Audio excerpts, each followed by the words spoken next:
once a special leave petition is admitted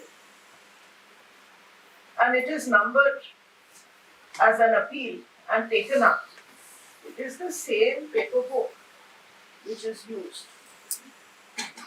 So this synopsis that is made is used even at the appellate stage.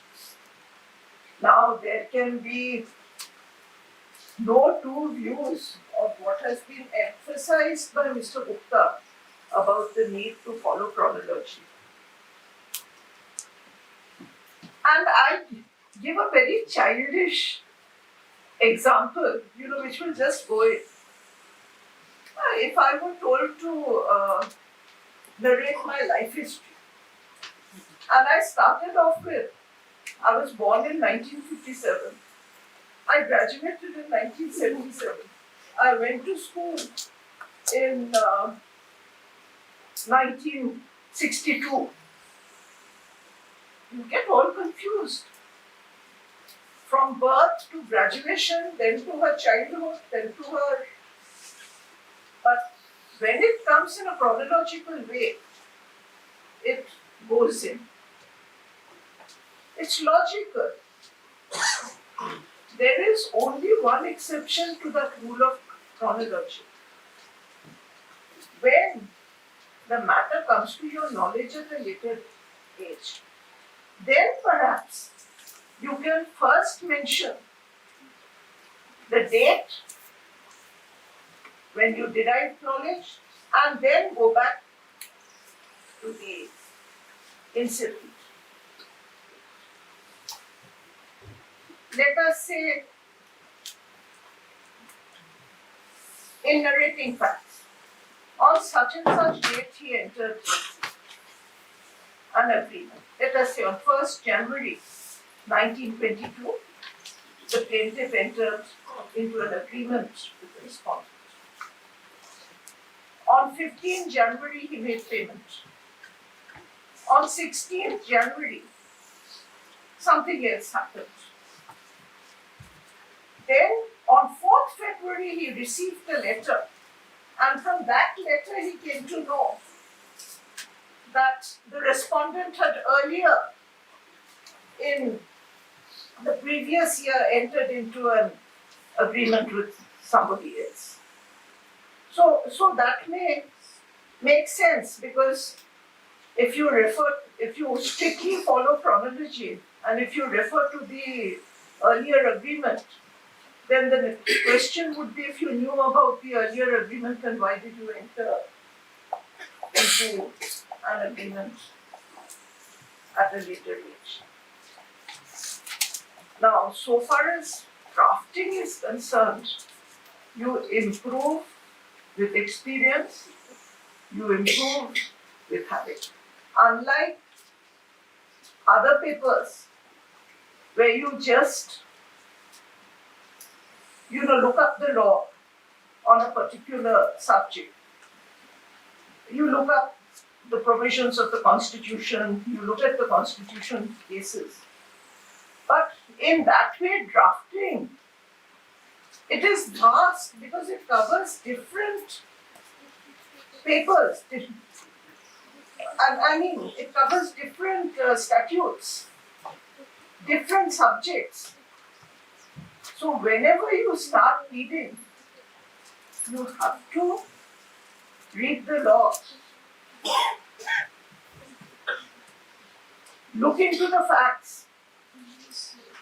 In the case of an SNP, make a synopsis. Make your list of dates using the same principle of giving facts and material facts. Don't make it unnecessarily long that the court while reading it will lose track of the more relevant things. And then see that you have the grounds. If you want an interim relief, then there should be a separate prayer for interim relief.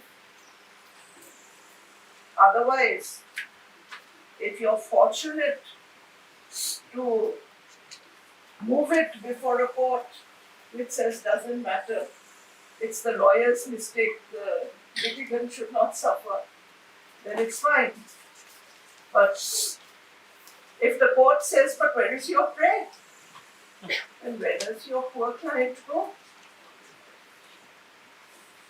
You will then again have to make an amendment, add a prayer.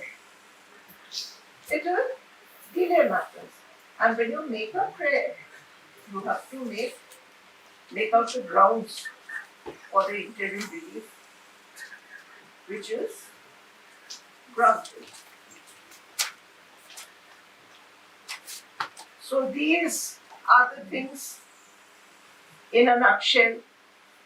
In a second appeal, you have to make out substantial grounds of law, substantial questions of law, if it is a second appeal.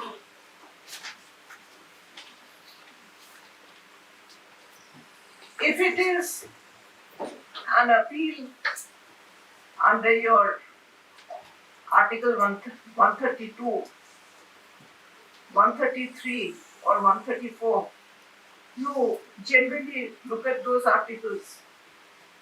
If the High Court has certified that a question of a constitutional question of importance is involved, then it's okay. The High Court will proceed, the Supreme Court will proceed with the appeal like any other appeal.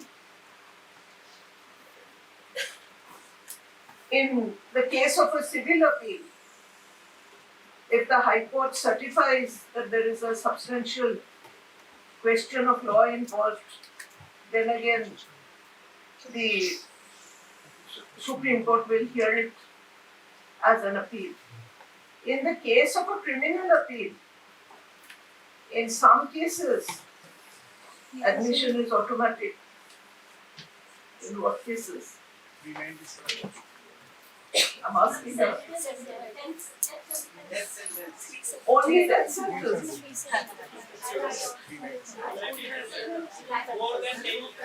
Automatic admission.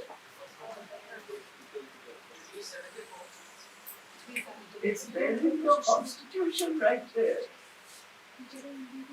If the High Court transfers proceedings to itself and then imposes death sentence, then admission is automatic. If the lower court grants an acquittal and there is a reversal and a death sentence, then the admission is automatic. In other cases, you may have to get it admitted. Please sit down.